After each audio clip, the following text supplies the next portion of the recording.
सवाल सीधा बार बार पूछूंगा। एक कांग्रेसी बताइए जिसे भगत सिंह की तरह फांसी हुई हो। एक कांग्रेसी का नाम लीजिए, हिम्मत है तो। और मैं आपको दिखाता हूं, जो आपने सुहीन सिन्हा ने शुरुआत की थी ना, यह है, यह देखिए शानदार इमारत जहां कांग्रेस के नेताओं को रखा जाता था। और यह है, यह देखिए यहां कांग्रेस के आगा खान पैलेस, इस पैलेस में कांग्रेस के नेताओं को बंद किया जाता था। और यह छोटी सी जो है कोठरी है, काल कोठरी, जहां पर जिन्होंने 13 साल बिताए, सोचिए 13 साल उन्होंने इस काल कोठरी में बिताए वीर सावरकर ने, और कांग्रेस के लोगों को इस महल नुमा जगह रखा जाता था। आप बात करेंगे स्वतंत्रता, आप वो उंगली उठाएंगे वीर सावरकर पर? और मैं आपको दिखाता हूं, जरा देखिए, जरा ग्राफिक चलाइए। आज इनकी आंखें खोलनी चाहिए। और मैं फिर बड़ा स्पष्ट कह रहा हूं, मैं ये मानता हूं और हम ये मानते हैं कि स्वतंत्रता सेनानियों के त्याग और बलिदान की तुलना नहीं होनी चाहिए। लेकिन जबकि कांग्रेस और कांग्रेस के पिट्ठू लगातार वीर सावरकर का अपमान कर रहे हैं, तो कुछ जानकारी आपकी नजर में आनी चाहिए, कुछ चीजें आपकी जानकारी में आनी चाहिए। और आज मैं आपको वो दिखा रहा हूं, सुनिए।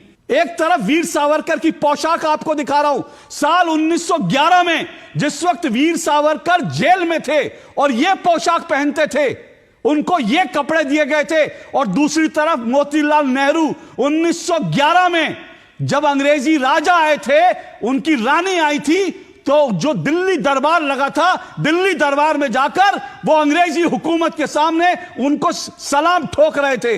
ये सलाम ठोक रहे थे मोतीलाल नेहरू 1911। सावरकर की काल कोठरी जो है वो 13 फीट 7 फीट की थी। और नेहरू जी का कमरा देखिए, क्या हवादार कमरा था। सावरकर जी कोल्हू के तेल निकालते थे, कोल्हू की तरह।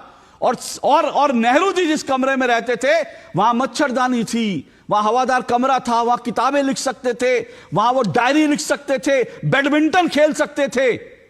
ये सच है इस देश का, इस देश का सच समझिए।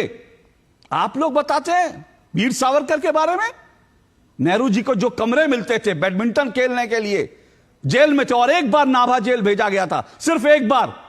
और नाभा जेल में 2 हफ्ते की सजा नहीं, 2 साल की सजा नहीं काट पाए। 2 हफ्ते में वहां से भागे। उनके पिताजी ने जाकर जो है वायसराय के हुक्म बजाया कि भाई मेरे बेटे को छोड़ दो। फिर कह रहा हूं, गंदगी अगर आप उछालेंगे तो इतनी गंदगी हो जाएगी कि आपको अपनी शक्ल देखने का मुश्किल हो जाएगा। मोतीलाल नेहरू को देखिए जरा, 1911 में किस तरह से शान और शौकत से, अंग्रेजी कपड़े हैं, सर पर हैट है, वो गए थे दरबार में, दिल्ली दरबार में। दिल्ली दरबार में क्या था कि अंग्रेजी राजा आए हैं भाई, अंग्रेजों के राजा आए हैं, अंग्रेजी जो ब्रिटेन के राजा आए हैं, ब्रिटेन की रानी आई हैं, उनका स्वागत समारोह करना है। तो वहां पर जो है मोतीलाल नेहरू पहुंचे, हैट पहन के। और कपड़े देखिए, क्या शानदार कपड़े, बटन चमचमाते हुए अंग्रेजी कपड़े। और दूसरी तरफ वीर सावरकर की पोशाक है जो जूट से बनी थी। और यह बोलते हैं कि जूट वहां इसलिए होता था, जूट जो है शरीर पर लगता था, और शरीर पर लगता था तो शरीर में दर्द होता था, क्योंकि जूट के कपड़े वहां पे जिस तरह की हवाएं चलती थी। यह जिंदगी वीर सावरकर ने बिताई, और यह जिंदगी कांग्रेस के नेता बिताते थे। और आज ये वीर सावरकर को गाली देते हैं। बेशर्मी की हद होती है।